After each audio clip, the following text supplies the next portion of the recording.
आज से कुछ समय पहले, मतलब 1 साल पहले, मैं और मेरे ऑनलाइन दोस्त रोज की तरह किसी फालतू चीज पे आर्ग्यूमेंट कर रहे होते हैं कि क्यों हाथी कूद नहीं सकते, और कैसे अगर तुम कंबल से पैर बाहर निकाल के सोते हो तो कोई मॉन्स्टर या चुड़ैल आके तुम्हें कच्चा चबा जाएगी, पर अगर तुम पैर अंदर करके सोते हो तो तुम्हारा कोई कुछ नहीं करेगा। फिर पैर अंदर कर लिया। तू अगली बार मिल, बताता हूँ तुझे। चैन से सोएगा ना अब तू।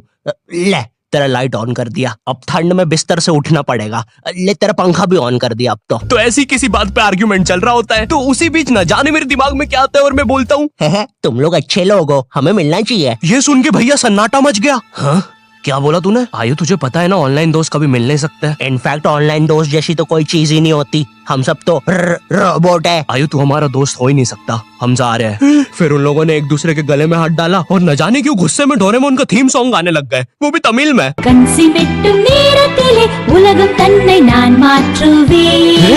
क्या? अब नहीं, ऐसा कुछ नहीं हुआ था। सॉरी गाइस, कुछ महीनों से जिंदगी थोड़ी सही नहीं चल रही है, इसलिए ऐसे जोक्स आ जाते हैं कभी कभार। खैर सरप्राइजिंगली मेरे ऑनलाइन दोस्तों ने मेरी मिलने वाली बात को सीरियसली लिया और इसी तरह हमारी Mumbai to Goa trip plan होती है, जो कि दिसंबर में थी। तो अब फास्ट फॉरवर्ड करते हैं सीधा दिसंबर तक ट्रिप का टाइम। तो अब कुछ रीजन की वजह से मुझे मुंबई प्लेन की जगह ट्रेन से जाना पड़ता है। नहीं, मैं एयरपोर्ट पे फटाका लगाता हुआ नहीं पकड़ाया था, थे कुछ रीजंस, ठीक है सच में थे। तो मैं रात में ट्रेन में बैठता हूँ और सुबह में मुंबई पहुंच जाता हूँ। अब जो मुंबई पहली बार आता है ना, वो ना अलग अलग चीजों को देख के चौंकता है, जैसे वड्डी वड्डी बिल्डिंग्स, वड्डे वड्डे सुपरस्टार्स। और इधर मैं जैसे ही मुंबई के स्टेशन पे उतरा, ओ बहन की एलिवेटर स्टेशन पे, वो भी भाई साहब इसको एस्केलेटर बोलते हैं। एलिवेटर मतलब आंखों पे भरोसा ही नहीं हो रहा है, मैंने मम्मी को फोटो खींच के भेजी, मम्मी एलिवेटर, वो भी स्टेशन पे। भाई साहब एस्केलेटर होता है। देखो ये हमारे स्टेशन पे नहीं होते हैं, हमें पूरा ब्रिज पैरों से चढ़ना पड़ता है, और मेरे गांव के ब्रिज पता है बादलों में होते हैं। वो ब्रिज को इतनी ऊपर होने की जरूरत भी नहीं है, उसको किसी इंजीनियर ने भी नहीं बनाया है, ये गाँव के लोगों ने मस्ती मस्ती में उसको इतनी ऊपर तक बना के आ गए। अब वो स्टेशन का ब्रिज ना आउटर स्पेस तक पहुंच चुका है। साला कुली लेके भी जाओगे ना तो थोड़ा ऊपर जाके तुम्हारी कुली को भी कुली करना पड़ जाएगा।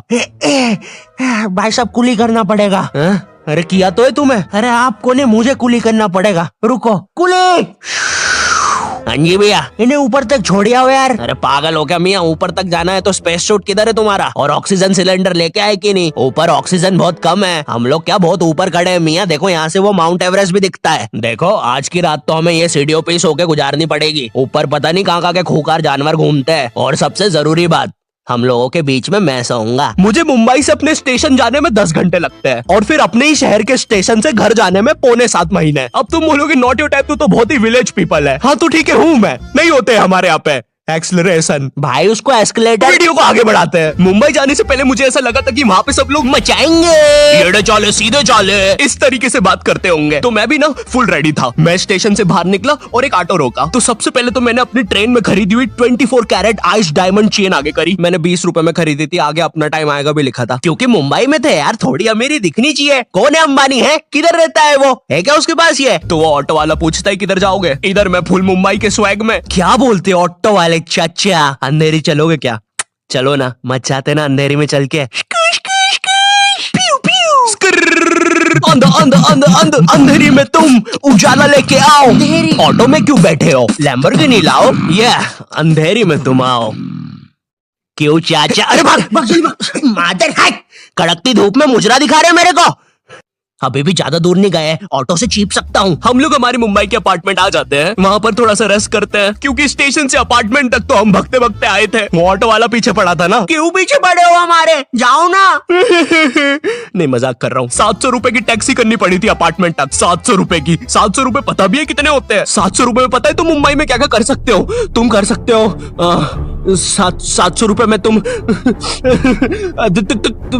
700 रुपए में वापस उसी टैक्सी में बैठ के स्टेशन जा सकते हो। भाई साहब मैंने 750 कर लिया है रेट। कितनी महंगी है मुंबई। तो अब मैं और मेरा दोस्त डेस्क, हम लोग हमारे बाकी 2 दोस्त से पहले आ गए थे। तो अब हमारे पास कुछ करने के लिए नहीं था, तभी मुझे मेरी एक फीमेल फ्रेंड ने मॉल में मिलने बुला लिया। तो हम लोग जाते हैं मिलने, वापस 700 लगा के। ये मुंबई भी ना। तो मेरी दोस्त ने ना मुझे एक मूवी देखने बुलाया था, अवतार। मूवी में ज्यादा कुछ खास था नहीं, कुछ नीले लोग नंगे होके पानी में भाग रहे होते हैं रोबोट मशीन से बच के। ये मूवी मैंने 3D में देखी थी, ज्यादा कुछ चेंज नहीं हुआ। अब बस वो नंगे लोग मेरे साइड से निकल के भाग रहे थे। हम ये जंग जीत के रहेंगे। सर वो सब तो ठीक है, वो आदमी कौन है? अरे वो हमारी मूवी देख रहा है 3D में। उसे तो मजा ही आ जाएगा जब हम सब नंगे होके उसके सामने से भागेंगे। मेरी बात सुनो सब लोग, हम लोग उसके बहुत पास से भागेंगे लेकिन उसे टच नहीं करेंगे। जिमी मैंने तो अपने हाथ भी गीले कर लिए सुसु से। जैसे ही मैं नंगा होके उसके पास से भागूंगा अपने हाथ उस पे लपलपा दूंगा, चीटों से उसे लगेगा मूवी और रियल है। मेरी जिस फ्रेंड ने मुझे मॉल में बुलाया था उस दिन उसका बर्थडे था और मैं इधर बेशरम बेहया खाली हाथ गया था, बिल्कुल उस लेंडू बच्चे की तरह जो बर्थडे पार्टी में खाली हाथ आ जाता है। फ्री का नमकीन और केक दे दो बस उसे। तो ये बच्चा इधर मैं था। चीजें अभी इधर खत्म नहीं हुई हैं। उस बंदी ने फिर मुझे गिफ्ट दे दिया। चीजें अब सीरियस हो गई है। दुनिया का सबसे बड़ा क्राइम इधर, ठीक है इधर है, और फिर आता है किसी के बर्थडे पे उनसे ही गिफ्ट ले लेना इधर। पहले तो मुझे समझ में नहीं आया कि ये बंदी मुझे टॉन्ट मार रही है कि सच में गिफ्ट दे रही है। मुझे उस समय इतनी ज्यादा शर्म की अनुभूति और आभास हो रहा था, मेरा मन कर रहा था उठ के भाग जाऊं वहां से।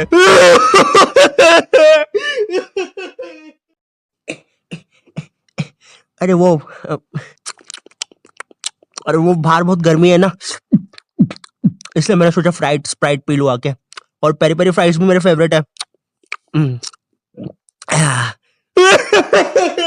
देखो अगर उस टाइम मैं चाहता तो अपने पीछे वाले जेब से बटवा निकाल के एक 50 का करारा नोट और 1 रुपया लगा के बड्डा लिफाफा बना के उसे दे देता, लेकिन मैं कोई 80 साल का दादाजी नहीं हूँ और वो भी मेरी पोती नहीं है, तो अब मैं कुछ कर नहीं सकता था। इसलिए मैंने बेशर्मों की तरह उसका गिफ्ट ले लिया और कमियां भी निकाल रहा हूँ। घड़ी तो अच्छी लाई हो तुम, लेकिन फास्ट ट्रैक की लाती तो अच्छी है घड़ी। रात तक मेरे बाकी दोस्त भी आ गए थे, तो फिर हमने मुंबई की फेमस जगह, अरे वहीं जहाँ सब लोग जाते हैं घूमने के लिए, वहाँ घूमना स्टार्ट कर दिया। लेकिन जब तुम तुम्हारे दोस्तों के साथ रहते हो तुम्हारे दिमाग में मस्ती रहती है। तो एक मॉल में हमें एक सांड वाला झूला दिखता है। अब उसे देख के एक 21 साल का मैच्योर आदमी क्या करता, पापा बहुत बीमार है, बहन की भी शादी करवानी है, मुझे लगता है सांडू मैं तुम पे घूमी घूमी करने के लिए थोड़ा बड़ा हो चुका हूँ।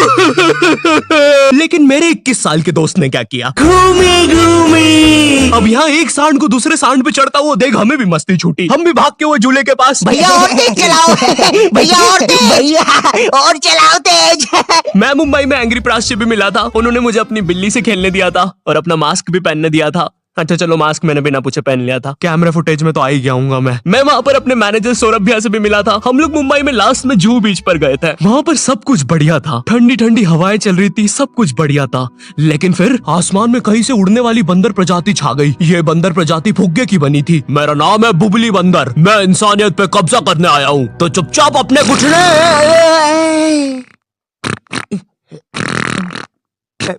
है दोस्त, क्या तुम प्लीज मेरी बूंद में हवा भर सकते हो? मुझे तुम्हारी दुनिया पे कब्जा करना है प्लीज। मुझे कोई दिक्कत नहीं है। कमलेश, कमलेश। हाँ मैंने सुन लिया था पहली बार में। कमलेश मैं जानती हूँ हम दोनों ज्यादा क्लोज नहीं है, लेकिन इसका मतलब ये नहीं तुम एक बंदर के साथ संबंध बना लोगे। मैं जा रही हूँ। कमलेश जाने दो उसे, मैं तुम्हें उससे भी ज्यादा चीजें दे सकता हूँ।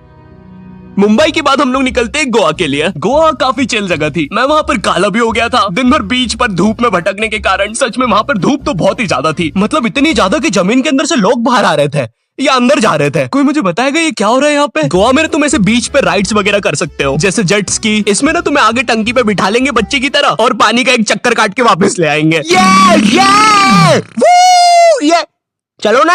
अरे हो गया भैया, अरे हम तो किनारे से ही वापस आ गए। इसके बाद आती है कुछ जानलेवा राइड्स, डेंजर राइड, जिसमें तुम्हें बोट से समुद्र के बीचों बीच ले जाएंगे और पतंगा बना के उड़ा देंगे। एक और चीज रहती है, जब तुम समुद्र के बीचों बीच पहुंचते हो ना, तो वो बोट वाला तुमसे पूछता है कि तुम्हें पानी में जाना है क्या। तो अब यहाँ पे जिसको तैरना नहीं आता है वो तो कुछ नहीं बोलेगा, लेकिन उस समय मेरे दिमाग में पता नहीं क्या चल रहा था कि मुझे पूरे गोवा के एक्सपीरियंस लेने हैं। मुझे तैरना नहीं आता है, मैं उतर गया समुद्र में। शुरुआत के 3.25 सेकंड तो कुछ भी नहीं हुआ, फिर पानी मुझे नीचे खींचने लगता है।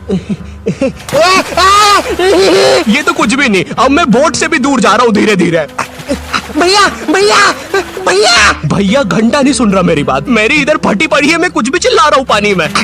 भैया बीमारी है मुझे, ले लो ऊपर। भैया मैं माँ बनने वाला हूँ, ऊपर लो। उस समय कोई दूर से शार्क वार्क भी देख रहा होता ना तो उसे भी दया आ जाती। ओए बच्चे को क्यों परेशान कर रहे हो बे? चलो ऊपर लो इसको, खा लूंगा वरना इसे। चलो बेटा ऊपर चढ़ो तो। हाँ चलो चलो। जैसे तैसे वो बोट वाले ने मेरे को ऊपर लिया। अरे भैया क्या बच्चे ऐसे चिल्ला रहे थे, स्विमिंग सिखा रहे थे तुमको? अच्छा समुंदर में, वो भी तेरे को ड्राइविंग सिखाने का बोलता तो तू तो रॉकेट में बिठा देता मेरे को।